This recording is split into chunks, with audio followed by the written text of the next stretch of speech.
Hey, City Councilor Pop Barnes with another program of Focus on Health. This is going to be a very interesting conversation, very interesting program. It's one that saves lives, and I guess that's all the teaser I'm going to give. We'll be back at the other end of this commercial.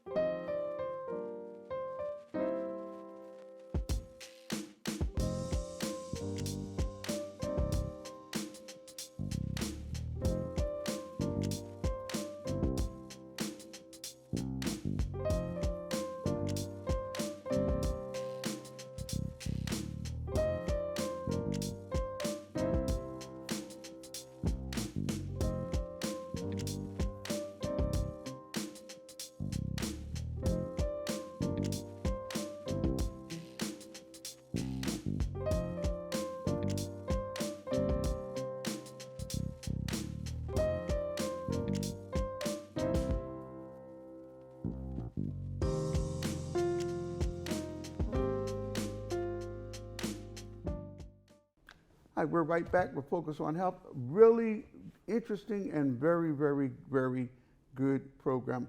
I have as my guest, Miss Pam Fair. And Pam, would you look into that camera and give everybody just a synopsis of your work experience, where you're at now, and why you're so interested in this subject?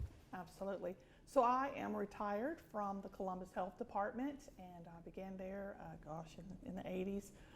Worked at the health department for about 31 years. Many of those years working with Safe Kids Columbus. Love injury prevention. It's my life's work. It's my passion. Retired from the health department, and just through a series of cuts through the state, the Safe Kids Coalition was no longer funded, and so a little bit of time passed, and the hospital at the time, Columbus Regional Health, picked up the program with Safe Kids Worldwide, and long story short, I am back, and I now work with Piedmont Columbus Regional as their Safe Kids director. And if they wanted to contact you, how would they contact you? So the easiest way is to email me at pam.fair@piedmont.org. And then, of course, my office number is 706-321-6720. And you can also reach us on Facebook at Safe Kids Columbus GA. That's awesome. That's really awesome. Now, this is going to be a topic. Now, I'm 80, so some of the things that Pam was going to discuss, so thank God for technology, thank God for education. The Bible says, my people perish for lack of knowledge, and that's very true. Because a lot of the things that I'm hearing now and see, contrary to some of the things when I raised my children, so that goes also to show you how good and gracious and merciful God is. But this is all scientifically based, what they call research backed up. All this is good information, and here's the most important thing. It's very important information. So, Pam, I'm going to let you carry the ball and Sure. let us know when to advance the slides, and Okay. so the ball is in your court. All right, well, let's talk about safe sleep for babies. Okay. That's going to be key. The big thing is that how do I sleep my baby? It doesn't matter whether it's a nap or putting them to bed for the night, so that I can have a safe environment for my baby. That's what we're trying to create, is a safe sleep environment. So next slide, let's go ahead and let's get started with it. So what's the problem here? Look at this, it's a staggering statistic in Georgia. That is very staggering. 3 infant deaths per week? Yes. Per week? Yes. Can you imagine? It breaks my heart to think about Right. these families who lose their baby to such a preventable cause. And it happens all the time. And I hate to say this, but in the West Central Health District, which is the health district where Columbus sits, we have a serious problem as well. We're not immune to this.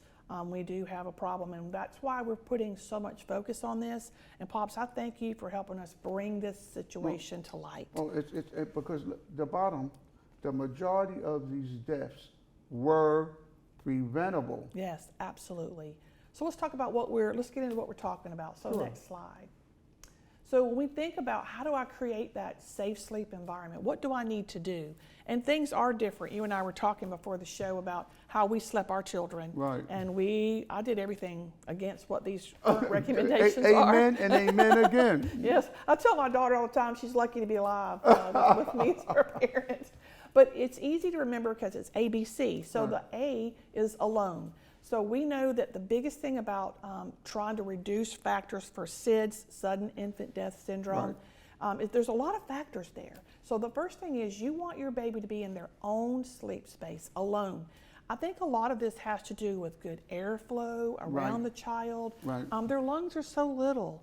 They really need good oxygen flow. You don't want to cut off any oxygen. So you want to make sure that they're close to you, but separate from you. Right. So that's why it's so important that your child is alone in their sleep space. Even if you have perhaps twins, twins still need their own Space. separate And I was space. getting ready to mention that before Yeah. you said it. Even if you have twins, they need to have their own space. Yes, yes. Close to the parent, but still separate. Right. So the next big thing, and this is one that you and I were talking about, is babies should be placed on their back. Yes. I know my mom, she slept me on my tummy. I slept my daughter on her I tummy. did my children the same All way. those years ago. But the American Academy of Pediatrics has really been studying this. And back is the way to go. Yes. Absolutely. Every single time you sleep your baby. I love what it says here. You and I were talking about that. Every sleep, every nap, every I time. like the way that that's verbalized. Every sleep, every nap, and every time. Absolutely. And you were asking me why, like why the back? And so I'm going to just give a couple of good Please reasons do. to think about. When the And baby, when you explain it, it's common sense. yeah, absolutely. Well, it is now, but when we were doing the stomach right, thing, we right. thought that made sense. Right. But truly, on the back, your baby has good airflow. So when they're on their stomach, their face is very close to the Right, mattress. right. And depending on what you would have had in the crib, it could be blankets, pillows, and what do? We breathe in oxygen, but And we breathe breathe out out CO. CO. And so when a baby's face is really close, their lungs are so small, CO kind of gathers Builds up, around the right. face. And so they begin to not get the oxygen Right. that they need. And so that's why we see some of those unexplained, perhaps, in the past infant deaths. So Right. that could be a risk factor. Sure. Also, just the way our anatomy is made, if the baby's on their back, then the esophagus is below Right. the air system. And That's so if exactly they right. were to spit up, water doesn't flow above. Right. So it's going to make it easier for them to let the fluid come out their mouth and not go down into their lungs. Right. Just the way that our bodies are made. So it's really important that the baby's on their back. Now, as babies get bigger, I get asked this question a lot, Pops. As a child gets bigger and they begin to turn themselves Right, over, right. you don't have to rush in there and go flip them back on their back and stay up all night trying to keep them on their back. Because if they can turn themselves to their tummy, they can turn themselves back over. Exactly. So Exactly. this is really important for children up to the first year, 6 months for sure. But once they start making their own moves, you're good to go. It's good. And then the last is crib. Crib. So the big thing is babies need a firm mattress. I had, oh my goodness, all kind of cushions in there. They need to be on a firm. Right. That's why the little bassinet and crib and portable mattresses are so firm, because they need to be on that firm mattress, flat on their back, and they need to be in a crib. Now, inside the crib is a big mistake I made. I had everything in there. My child was sort of like, where's Waldo? Because there was blankets, toys, Right. all kinds Right. of stuffed animals. Right. None of that should be getting. Absolutely. And do you know that bumper pads are now going to be outlawed? They're actually against the law now. They won't be able to be sold. Are you serious? Yes, so no bumper pads. Now, a lot of people may not know what bumper pads are. We know Yes, just from yes. back in the day. Yeah, because back in the day, the crib slats were further apart. That's exactly. They could, yeah. Right, so we a lot put of bumper I'm pads. glad you're explaining it, because a lot, if you would have mentioned that to our grandkids, they wouldn't know what you're talking about. Bumper Right, pads. right. So newer cribs, the slats are closer together. Right. So no bumper pads, because that also could stop some of that airflow That's from coming exactly through. right. So your crib should look quite boring. It should be a firm mattress with a very fitted sheet for that mattress and the baby. That is That's it. it. That is it. So the next question would be, well, what if my baby gets cold? And so some of the things we talk about is put your baby in what you're comfortable in, the layer of clothes that you're comfortable in your house, plus one more. And that one more can be something like a wearable blanket, Right. a zip-up blanket, Right. or a sleep sack. And that way there's no chance for those The- covers right. to and go. and it's funny, the age gives you perspective, because one of the things that I really, really like are those zip-up things for the Yes. children. Yes. It's more comfortable for them, and it doesn't, and to be honest with you, you raising your daughter or we raising her, we would jump up in the middle of the night, make sure the covers weren't enmeshed. That's right, over their face. That's right. So those things keep that from happening, so your baby is in a safe environment. Mm-hmm. So that's what we're trying to achieve. But why are we trying to press all of these points? So let's talk about the next slide. So room sharing, because people will say, you want me to put my baby in a crib, but where's my crib? Well, room sharing is encouraged. So it's okay for the baby to be in the room with you, just not in the bed with you. Right. So Right. this is the ideal photo of what we're talking about when we talk about room sharing. Your baby can be close but separate. Right. And so that way, if you get into a really deep sleep, we know new parents are exhausted. I would be, I know I was, because your sleep is constantly broken. Right. We're going to go into a really And deep you go sleep. into that sleep cycle when you're in a deep sleep and you move around. But you want to, I'll be honest with that, even when we were raising our children, that we have never had any of them in the bed. Yes, Just for fear that we would be so sleepy we would roll over on them. that's correct. That's And I correct. know that happens too many times. It And I'm does. so glad that you're covering that in this presentation. And this allows you to keep your baby close. You can actually, get your baby if you need to breastfeed, or you want to wake up and feed. Your baby's right there. You can do it, Right. and then you're able to put the baby back in their separate space. And I believe you get a much more restful sleep yourself, Right. because your baby is near and safe. Because you're close enough Yes, that the baby has his or her own space. that's correct. So next slide. So what is the deal with having that separate space? Why do we push this? If you look at this slide, it will show you that 58% of sleep-related deaths occur in the adult bed.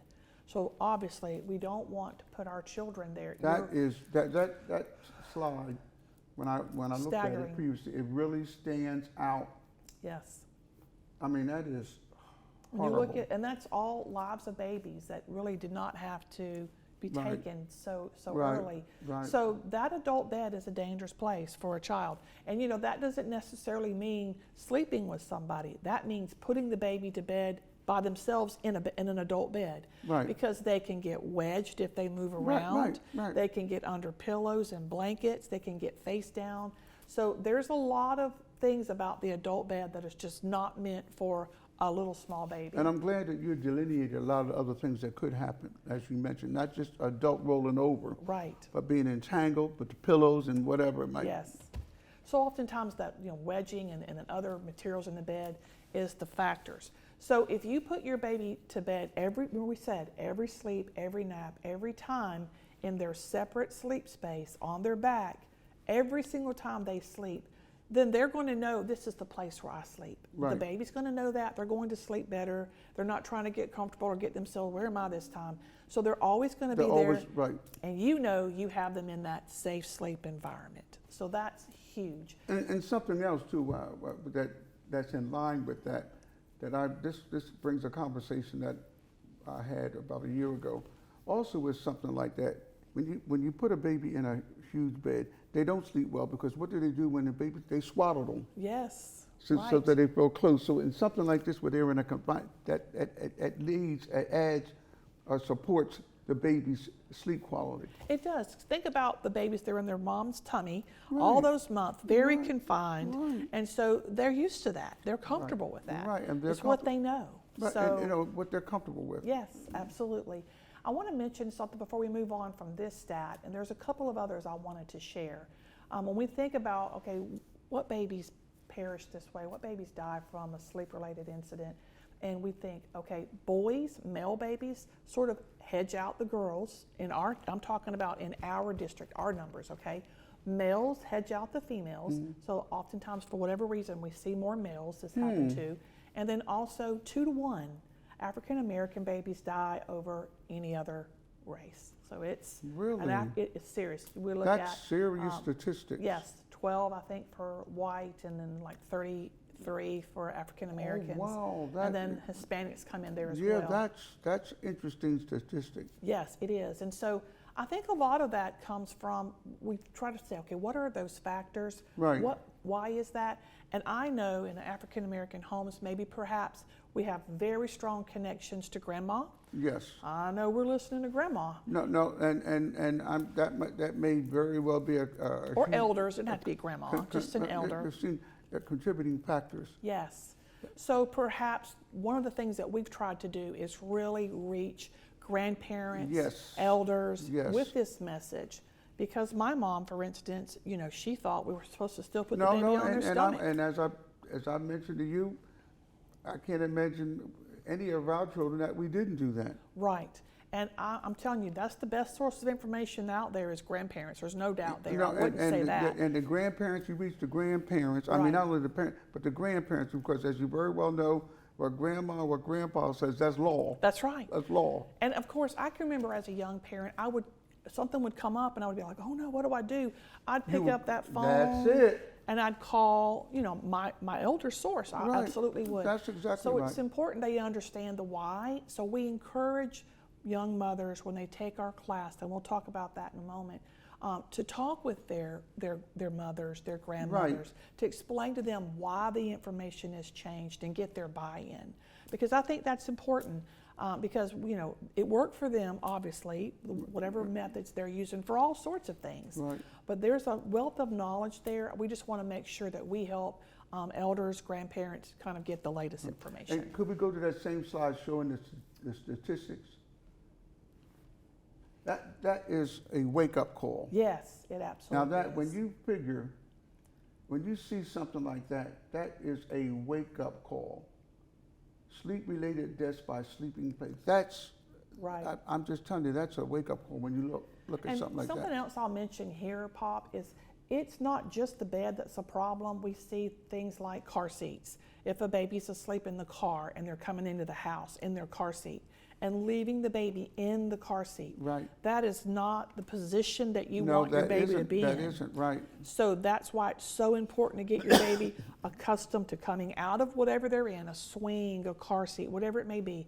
When they go to sleep, pick them up and take them to their safe sleep space. Right, and you want to know every time. something? You're bringing things up that really need to be discussed in this conversation. But I see it. Yes. I even see it. I'm going to tell you where I see it a lot. I see it a lot in stores with Yes.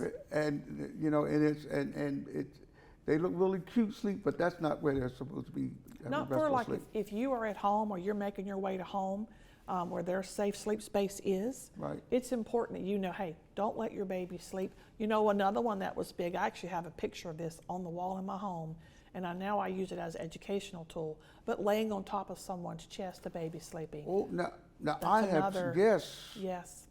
I'm glad you mentioned that, and I've seen that. And we Yeah. all have seen something like Yeah. that. If the adult is sleeping and the baby is sleeping, then really what needs to happen is the other person needs to say, oh, let me scoop up the baby, take them to their safe sleep That environment. is exactly right. That's huge. There's So- a lot of coming out of this conversation, more so than the slides you have, which is good. And that's why dialoguing Yes. is Well, that's why I really- brought this slide up, because there's so many things to talk about here between, hazards, And I'm swings. glad that you even have it broken down like Yes, this here. right, right. That's awesome. Right, absolutely. So let's look at the next slide and see, give some examples of safe places for a baby to sleep, because in our minds, I think sometimes we think it has to be this crib, but that's really not it, because not everybody has the space in their home for a right. crib, or they have the finances for a crib, but these are types of spaces where it would provide that safe environment, Right. which is the firm mattress of some sort of firm, place for the baby to lay, and then of course the baby is covered and the area is vented. So you want to have good airflow, good venting. So this is some examples of safe spaces. The picture of the brown pack and play is an example of what my program offers families in need who Oh, really? can't Which one now? afford the brown pack and play in the Oh, right-hand really? corner. So we provide this portable crib for families to use if they cannot provide, if they don't Okay, have the that's ability. awesome. So we'll talk about how people can access that as well. So next slide. So these are places where you would right, not right. want to put your baby. Yet we find babies in these places all the time. And some of those deaths that we're talking about, the baby was placed on a couch and then the baby gets wedged in the crack of the couch Right. and then airway gets cut Right, off. yes. In chairs, in car seats, the recliner is huge because someone is sleeping with the baby and then the baby gets wedged No, in and somewhere. that, you can visualize seeing Yes. something like that happen. And it's such a sad, sad thing for everybody involved in that situation. And even an air mattress, much too soft, that's not where you want your Right. baby to be on a really soft surface And it like gives. that. It gives, that's correct. So that's unsafe places. So let's move on to our next slide and talk a little bit about what Safe Kids offers. This is what I've been waiting for you to get into, something like this here. And yes, there's people, the Bible says, my people perish for lack of knowledge. This is what everyone needs to know. Absolutely.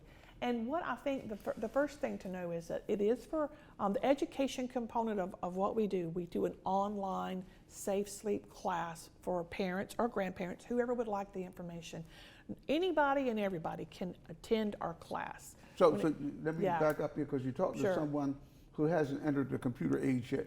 but I can get online. So are you saying that a person can get online and go through the Safe Kids class? And how would they do that? What's the easiest way, we've kind of modified it quite a bit, is to go to our website, which is safekidscolumbusga.org, and it'll say attend a class. There's a little link there. You just hit the link to register.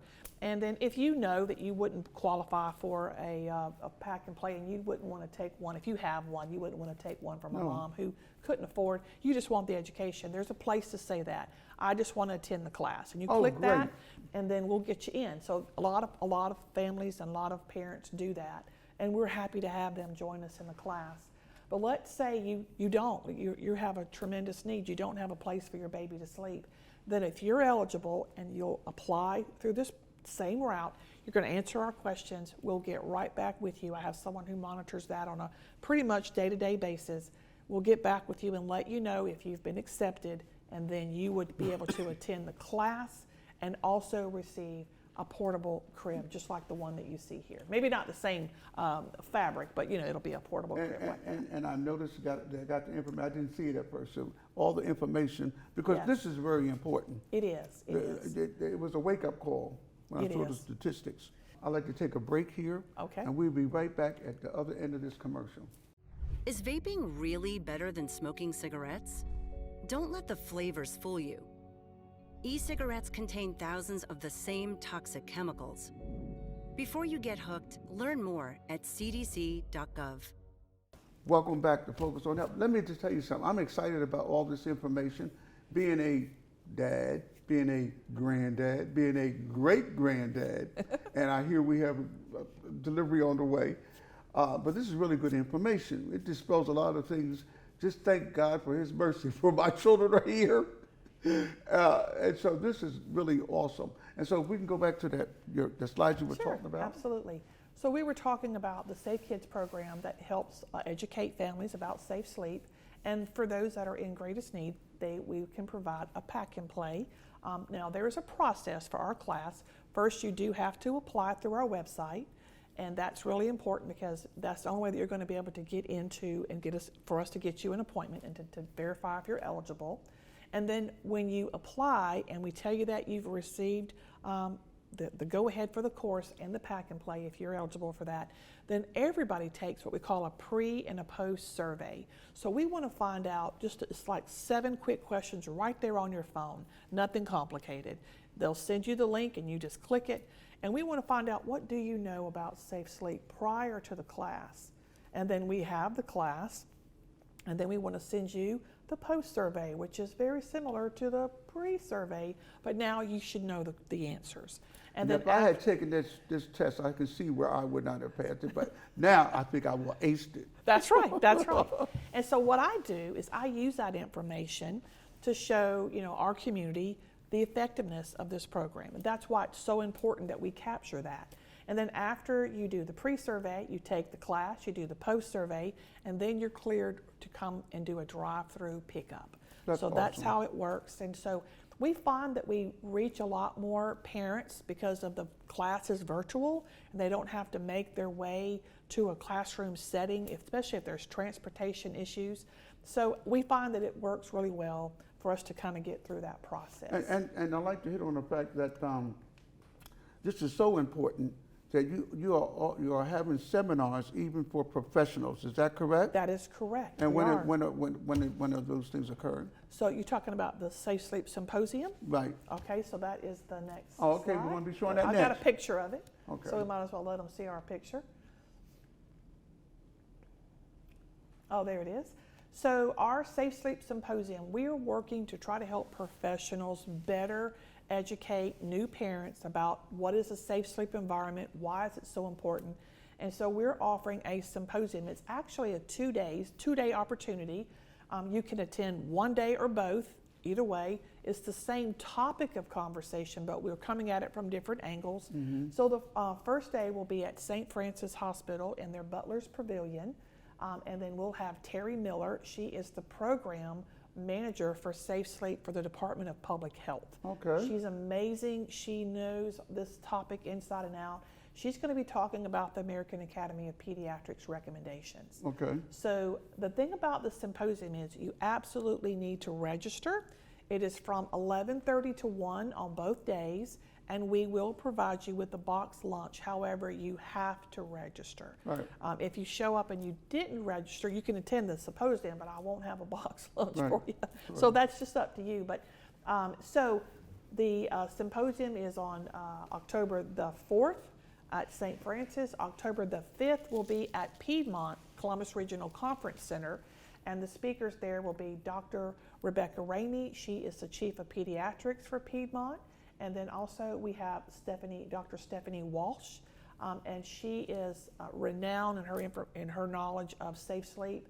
So those two ladies will be talking about what we see in our ER, a little bit about what we call motivational interviewing. So you as a professional, if you're talking with the parent, what is the best way for you to engage in present. that conversation? To get maybe some changed behaviors. Right. That's the goal, right? Right. To put that baby on their back, follow those ABCs. So it's really going to be a great opportunity for professionals, educators, daycare workers, anybody that has any sort of health, education, influence over parents. It would be a great way to learn more about safe sleep and also how to best approach that topic with your potential parents. So we're excited about the symposium. Pops, I will tell you that we're probably about 80% full. Oh, so people need to hustle up a little They bit. do. They need to register right away. We will have a cutoff date, and then if we go a little over what I anticipated, I think I can handle that a little bit. So if you're interested, you absolutely should register today. And you can register you can find this this symposium flyer on our website at safekidscolumbusga.org. And of course, there's a QR code there, and there's also a way that you can just put in the link. Okay. So we're excited to be offering this symposium. This is being presented by our Safe Sleep Committee. It isn't just a Safe Kids thing, it's a joint effort. So we have a local committee that gets together and meets to discuss this very topic because we are heartbroken by all these babies. Oh, so now, so I have an understanding, wrap my head around. So you have a Safe Kids Committee. Right, this is a Safe Sleep Committee. Safe Sleep Committee. Yes, and we have a council, and we meet, and it's professionals from all avenues. We have professionals from the healthcare field, we have professionals from public health, we have professionals from the daycare, child care resource and referral. I mean, we have a host of people, a UGA cooperative extension. So we have a lot of people involved coming together trying to help us figure out the best ways that we can reduce these infant sleep-related deaths. Because, this is about saving lives. It absolutely is. We have a strategic plan, and this is part of one of the things that we decided that we wanted to do. So we are a very active group, and I'm really proud of the symposium coming up, and we're hoping to make a huge difference in our community. Okay, and Just a couple other questions, because I like this here. Is there any direct outreach, like going to schools or anything like that involved in this program? So what we're doing is we have a safe sleep display that we will set up at, what we've been doing right now in our strategic plan is we're targeting daycares. And we specific, truthfully, we're targeting daycares in 31903 and 31907 because that's where some of our numbers are. Right. So we're kind of targeting those daycares, and we set up a display that talks about the ABCs. It has a huge a piece of information about our class that we offer, and they can just register right there. And then we actually set up one of the pack and plays with the baby in there that shows them what it's supposed to look, everything's supposed to look like. So we're doing these display setups, and we're moving them around the area so that all the parents coming in can have a conversation, they can see that, and they can gain access to our program should they need it. I think that's awesome. And could you look into that camera and give them more information about you and the contact and brick and mortar and all this? Okay, so we're based out of Piedmont Columbus Regional Midtown West campus. That is the building for the for the Bill and Olivia Amos Children's Hospital. So you'll see a lot of construction at our location, which is 616 19th Street. That's the building that Save Kids is in. We're excited about the new hospital coming up, and so in about a year, it'll be a beautiful facility that will be dedicated to children. So that's where we actually are. But of course, to reach me, you can contact me by email. And probably the easier thing to do is just to follow the website. And my email that you could actually use is safekidscolumbusga@piedmont.org. That's good. Our website is safekidscolumbusga.org. So we kind of follow the way that the city does it with Columbus GA, because there is a Safe Kids Columbus, Ohio. So we want to make sure they're reaching out to the right, to the right group. But this is my contact information. Would be happy to talk with anyone about their concerns with safe sleep, and if you have interest in our program with the education and the pack and play, please just visit our website at safekidscolumbusga.org. Hit that link to apply, because if you call me, that's exactly what I'm going to tell you to do. And once you apply, then we can get you into that process. Pam, this is awesome. I'm so glad that she's here. When you look at the statistics don't lie, and that's horrendous. Yes. And I'm going to be honest with you, I've been educated on this here because I was old school, and Pam and I were talking about some of the things that we did raising our children, and it just goes to show you how good God is. That's right. And so definitely this is a program that we really need to talk about. So glad that you're having professionals come. Yes. But you need to reach out. All of you grandparents, I'm going to make sure that I talk to my grandchildren about taking this course here, because it saves lives.